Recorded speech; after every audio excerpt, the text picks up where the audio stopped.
Wow, guys, we have not seen a flash crash quite like this in a while, and it leads to the question of what just happened. Is this Wall Street freaking out about the Federal Reserve, or is it part of a sinister plan to liquidate retail traders?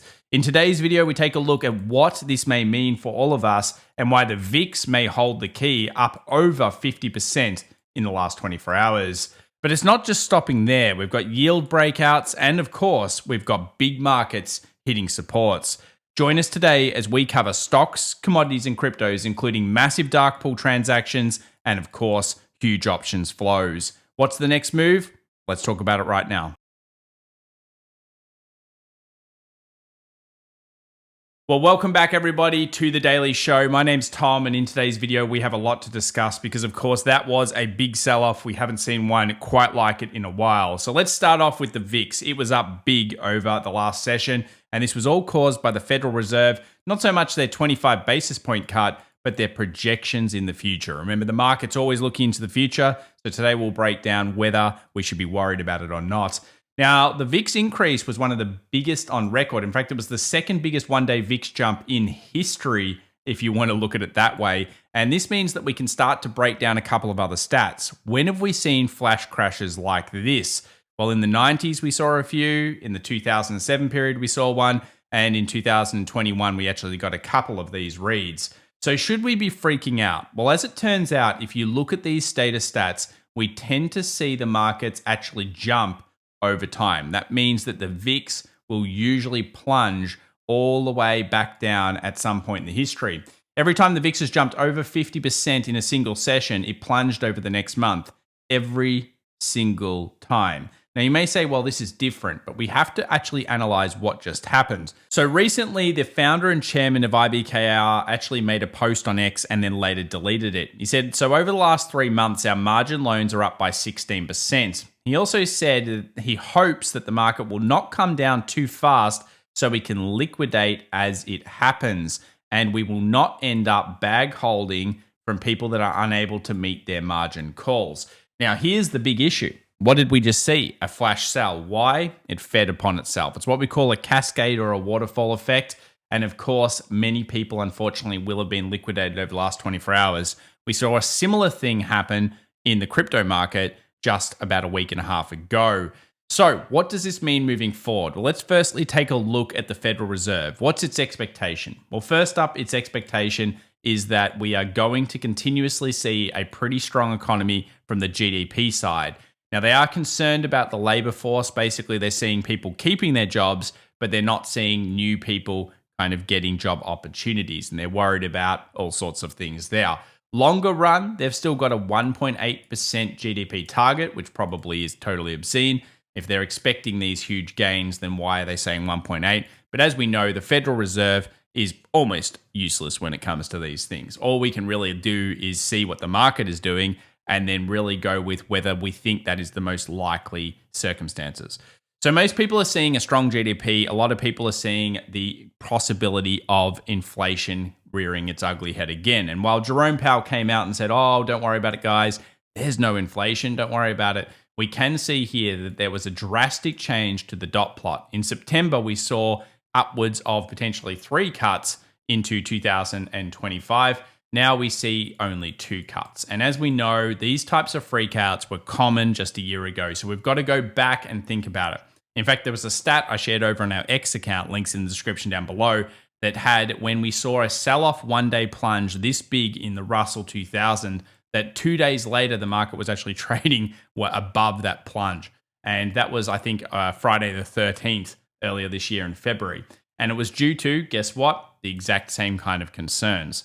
So we've got to kind of put it in perspective. Do we want to freak out right now, or should we be just saying, you know what, this was probably an excuse to liquidate poor retail traders out there? Well, I would say it was probably liquidation. Let's have a look at the weakest sectors. As you can see here, the defensives made up the best markets for the day. The semiconductors actually did really well. In our previous video, we discussed the idea that NVIDIA may actually not be as weak as people thought. And it actually was only down like 1% on the session. And at one point was up like almost 4%. So you can see here that it was consumer discretionary. Gold was getting smashed, which you'd think it was going up, but course, at the moment, it hasn't been. And probably the most notable was home builders. Home builders definitely broke below a couple of key levels we'll need to look at. So how many S&P 500 days have we seen like this year? Well, the answer is not many. And it's pretty normal to see these. As you can go through the stats here, we've had 4. In 2022, we obviously had 15. And generally speaking, around 4 is fairly normal. You know, in most years, in fact, if you went back through the last kind of 6 years, you would see that almost every year's had them except for 2023. So not unusual to get sell-offs like this, but it does seem pretty wild when you haven't seen one in a while. It's been kind of since August and September we last saw sells like this one. Investors rushing into US equities was probably the main thing here, though. 140 billion since the Trump victory obviously shows us that everyone was feeling very optimistic. We know leverage was up because IBKR told us, plus we saw a huge amount of flows going into 3 times leverage funds, and we know household allocation to stocks is at an all-time high. So what would Wall Street want to do in this situation? They would want to create blood in the street, make people freak out, and obviously liquidate people. So let's break it down to some stats. Now, I've shared a couple of these over on X if you want to get a copy of them. But basically, we can see here that the last times we saw the stock market go this low in terms of the daily 20 MA, in terms of all stocks, was pretty much usually the lows for the market. In fact, if you have a look, these are all the highlighted areas. What this is the percentage of stocks above the 20 daily moving average has plummeted to what I would call an extreme zone. Now, these are all the reads going back into 2022. And if you look, while it may not be the exact low, and sometimes it just picked up and then obviously kept dipping afterwards, that's something we can assess after the point. It was generally, other than this one over here, pretty much the exact lows. Have a look at this. Very nice dip buying traditionally. Now, this is what we call a flash crash, so it instantly pushes all stocks underneath.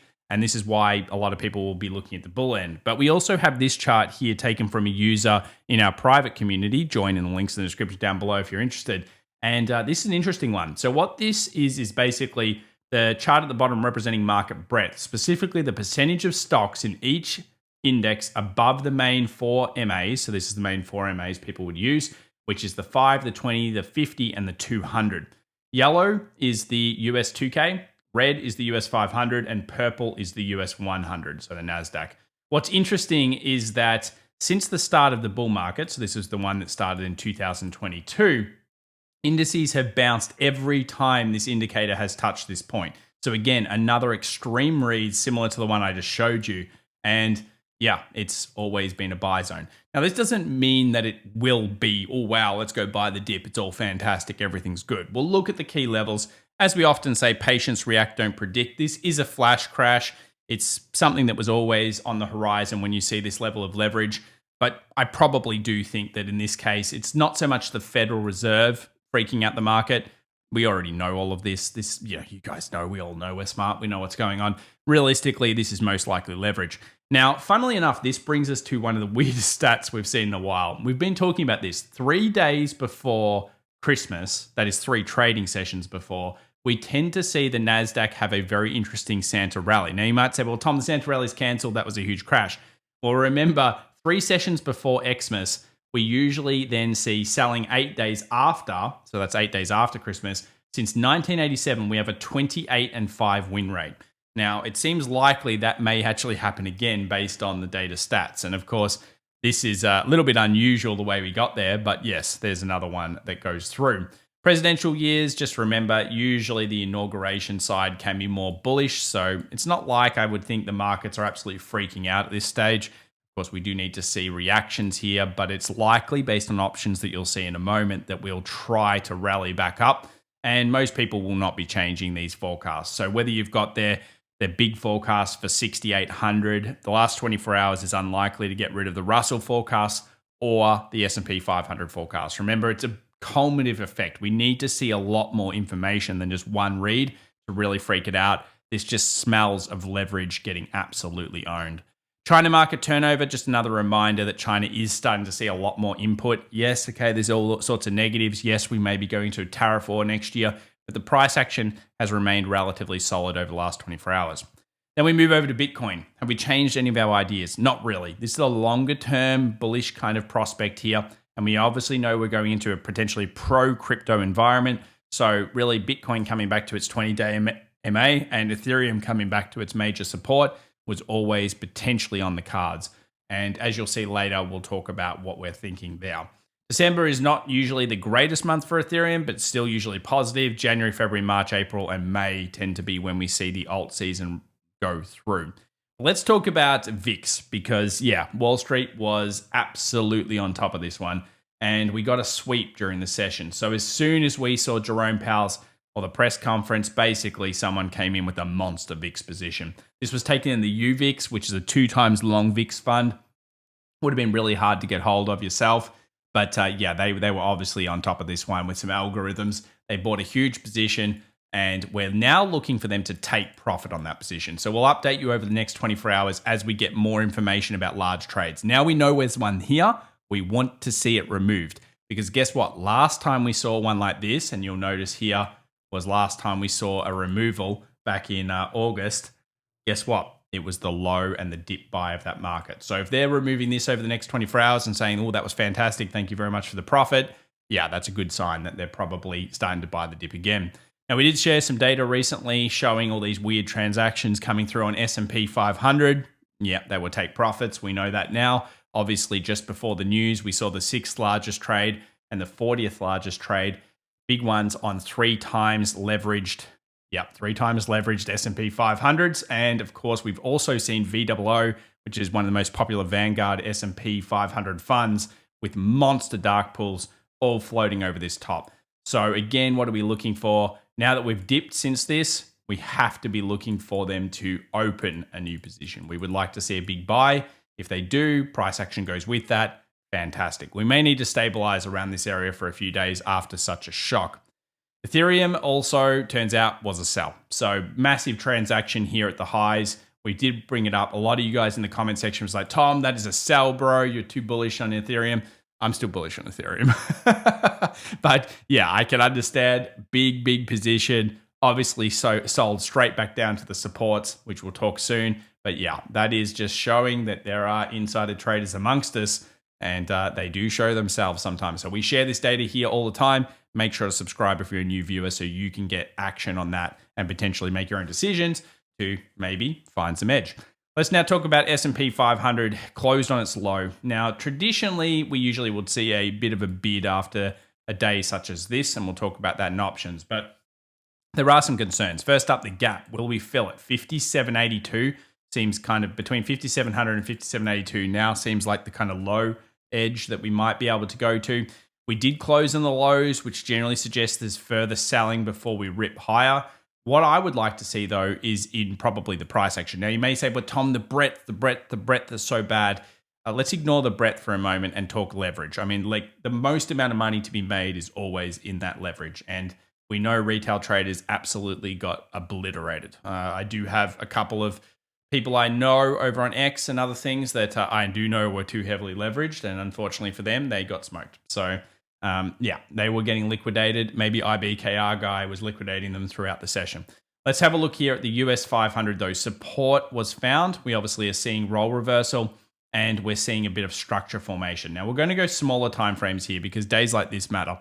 So let's have a look at the 15 minutes. We've got a little bit of trade after hours and you'll notice here that it was just sell. That is liquidation. That is absolutely just huge amounts of money just getting absolutely smashed. Waterfall effect, certainly a freak out in the market. We can see that in the VIX. But now we're starting to create a little bit of a buy structure. If we do drop lower, that will be an interesting point because we could go further lower, but I think there's going to be a great patience reaction trade here. We will be watching it over the next 2 sessions in particular to see how this one comes through. But let's look at options because I'm sure a lot of you guys are interested in the options. And we saw, of course, 6K get wiped. When 6K got wiped, it just kept cascading. There was almost nothing to hold it up. And then 5,900 becomes the new level. And this seems consistent through quite a few positions. You've got a lot of strange calls here on the Friday. The Thursday 5,900, which kind of makes me think the market's going to try to join back up above 5,900 over the next 24 hours, if I had to guess. Get above there, make sure no one gets paid on those puts. 58.72 at the time of this one. And then if we scroll down and we look at a few more positions. Let's go to January here. And you'll notice that January now has a ton of 5,900 puts on it as well. So the 6,200 put calls have always been there, 6,100 calls. That's why we said if it gets through 61, it'll get to 62. But the 5,900s are starting to stack big. And I would not be surprised if a lot of people are opening puts straight away over the next session. Probably the worst time to do it. You don't want to open puts when the move's already happened. If you did open puts, congratulations to you. If you were looking at that sideways action and saying, you know what, I think it's going to be a little weird dip, well, you've done well. I didn't do it myself. Maybe I should have. Usually I do. But in this case, yeah, of course, you guys know I am still bullish on these markets for now. Even though you may think it's misguided, I believe that this is probably a liquidation. Let's talk about Tesla here for a moment. We saw, of course, Tesla get so close to 500. It was like 488 or something like that. It was pretty high.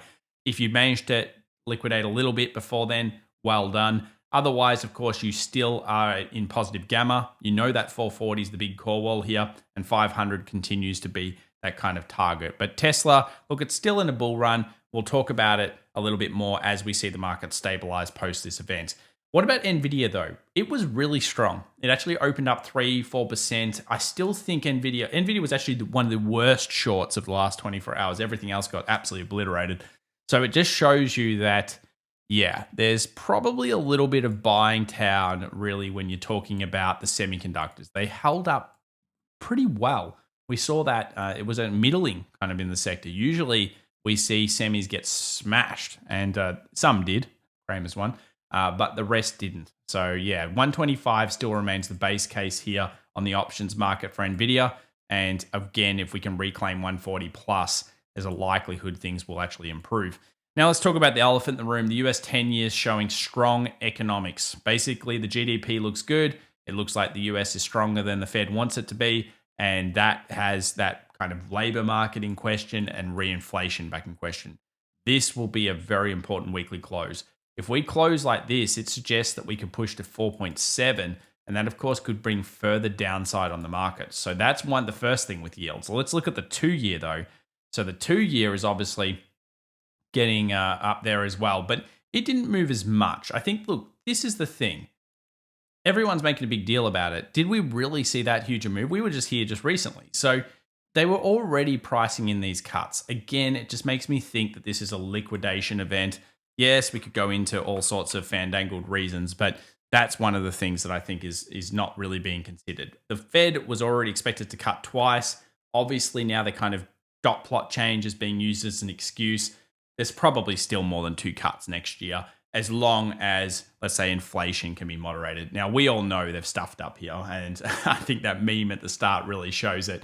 But yeah, generally speaking, they can't pay the debt. So in this case, they will probably continue to try to do the cuts if they can. CN10Y is another chart that's floating around at the moment. We did look at it on the Monday live stream. Obviously, this shows that the PBOC, this is for China, the PBOC has to bring in stim. And they are, but this is the cat and mouse game. That thing is absolutely getting destroyed. If you actually have a look at HSI over the top of it, when we see these huge drop-offs in yields, often that is actually a bottoming effect for markets. So it looks terrifying. Obviously hitting the steel markets and other things. We'll revisit it in the next video. Let's have a look at the American consumer. Still good. Hits the high, finds a little bit of resistance. It's in an upward trend. We can't really hate on that. What we don't like is, of course, what's happening to home builders. They have now basically done nothing since March of this year. Now, that is telling us that something could be wrong in the property sector. And we must be watching this in 2025 like a hawk. I wouldn't sell the market based on this yet. We will be watching it. Home builders is an early, yeah, well, that's what the hell's going on over here, kind of indicator. Let's have a look at the US dollar. US dollar obviously blitzed up. That's not really super bullish for China, frankly. It also pushes the narrative that the US dollar may strengthen to 110. So if we continue to see, and this is really why the weekly close on the US 10Y is going to matter so much. If we see the US 10Y break and close above, that's going to put huge pressure on TLT. So obviously we're going to see TLT drop more. We're going to see the US dollar fly. And if the weekly does actually close higher, then it's probably made its next move. It's been an upward trend. And this is consistent with tariffs. It's consistent with potentially reinflation.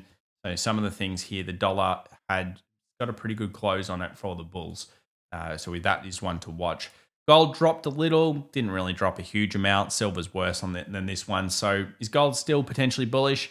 Yes, as long as it holds above here. So as long as it holds above that second bull zone, still bullish on gold, and nothing much changes there, even though it did drop a bit. What about silver? Well, no activation of new trades. Now, a lot of you are going to be like, what the hell is this head and shoulders thing doing here? Let's see how this weekly closes. Again, let's have the patience to react. Yeah, probably going to be a good trade on silver, whether it's buy or short very soon. So we're open to shorts. It is possible. Of course, I am long-term bullish, so it'll be just mostly short kind of in nature in terms of how long we're taking it for. But yeah, silver to be watched. Like to see it reclaim 30 an ounce there. Move over to oil. Nothing much. Pretty boring in the middle. Still would say oil is more towards the upside than downside. And then we move over to Tesla. Now, it got up to 489. So if you got that price, well done. You took a little bit off the table, not bad. Is it the end for the Tesla run? Well, let's have a look at the sell. So it was 8.28, but I want to look from the top to the bottom. So we've got here top to the bottom, 12.54%. That's a serious move. If Tesla drops another 5 or something like that over the next 24 hours, I would say this current rally is probably cooked. We will then see probably a dip buy, but I would say it's going to go the likes of MSTR. So if we have a look at MSTR for a moment, which is pretty much been all the rage in the news, have a look at this. So we've obviously seen the 20, talked about that being a buy, and I've talked about the idea that it's 1 to 3 months sideways. Regardless of Bitcoin going up, someone is like, you know what, I don't think it's worth this anymore. We're going to push it down. And generally, MSTR is trading now at around 2 NAV, which is pretty much what it usually trades at. Anywhere around under 1.5 NAV, it starts to get, I guess you could say, inverted commas, cheap. So at this stage, not to be unexpected that MSTR is doing this. I would expect it to just kind of like trudge along while Bitcoin remains stable, hopefully up. Semiconductors now, they held pretty well, down 3.19%, still in the buy replication. I kind of still like them. I don't really see too many problems with semis yet. MU obviously getting smashed, which is Kramer's, but the rest of them you can see here still holding pretty firm, not too bad. Nvidia also rallied, then dropped. Now, a lot of people are looking at this from a head and shoulders pattern. It may still play out. I think 125 is an interesting level. And of course, then I think 116 is a sweet level. So am I bearish on this? You could certainly make the technical case of being bearish. RSI has hit a level that generally has found buyers in the past. If it had held a buy bid above here, that was good. No new low as well. So there's no new low over the last 24 hours. So again, Nvidia better than you'd think. Not reclaiming 140. If it does that, yeah, I'd say it squeezes higher. So Wall Street, let's see what they're doing with Nvidia. Another day, we may have to wait on that, but not too concerned. Now, percentages of stocks above 20, as we mentioned before, things are looking kind of towards that flash sell into at least the next 24 hours, hopefully finding a little bit of buyers. Let's move over to a few other markets now. Of course, nothing was safe, so even the Hong Kong market is down. Not down much. I can now set a new alert, so I'm going to set an alert just above 20K, and that could be a new catalyst towards the buy end. We're opening right on the most traded levels. So this is the most traded levels, and you're going to see in a moment, most traded levels are being hit in a few zones. So Hong Kong 50, right on where it needs to find a bid. It has to find a bid right here, really. Now, the Russell is similar. This is a fantastic big zone. Anything here, so basically that block that I've highlighted, there are large trades there, big trades. Now, we've absolutely gotten destroyed into it. It's a flash sell, it's a flash crash. You know, sometimes we see these continue on. Certainly a big one. Like even if you go back in history, okay, we've seen these before. And when they close on their lows, you've always got to be a little bit more questionable about the next week or something. But this is a pretty good level. And it was always my second buy zone. Of course, I wanted to buy around here and around here if it had managed to go up. And this is the importance of patience, react, don't predict. Lower highs, lower lows, lower highs, lower lows. If that had happened, I would have been in. So if the market actually had done this, yeah, I would have bought. And of course, I would have dropped the position straight away and then probably looked at rebuying it down here. But an investor or longer term holder, they may like this level. I mean, this is now a discount to the top. So let's have a look here at the lowest low to the peak. It's 11.64%, which is nothing to sneeze at. That's a big move. It's a big flash crash. Certainly margin. It takes us all the way back to the Trump victory, which is over here. So basically, we've wiped everything Trump put on the markets. That's effectively, well, we say Trump put on the markets, markets did them themselves. So basically, we've wiped off. That's going to liquidate tons of positions because there's going to be a lot of entries in here and in here. So yeah, sneaky stuff going on the street, and next 24 hours may tell us quite a lot. So stay tuned. We'll bring that back up. What about the NASDAQ? Still really bullish, really. I mean, yeah, it flash crashed, I understand, but look at it. It's only back to where it was like a week and a half ago. So it's not that bad. And we have to put these in perspective. Now, I wouldn't say it's changed trend until it really gets underneath something like 20,300. It's still a series of higher highs and higher lows. And that's the same for the S&P. And in many ways, that's the same for pretty much any of these major indices. They're still technically buys. And as we saw in the stats, it's still technically in upward trends. Let's move over now to crypto. A lot of people worried about Ethereum. Don't know really why too much. This is crypto. That's how it works, unfortunately. So Ethereum will not probably activate Super Bull until it gets through 4,100. So as we mentioned, 4,100 is possibly alt season's real movement. Have we seen Ethereum BTC switch? No, we've seen improvement. And remember down here, we were talking about the next 2 months, Ethereum will beat Bitcoin. Well, so far it is, but it hasn't broken through this. So this is a ratio you should set on your charts.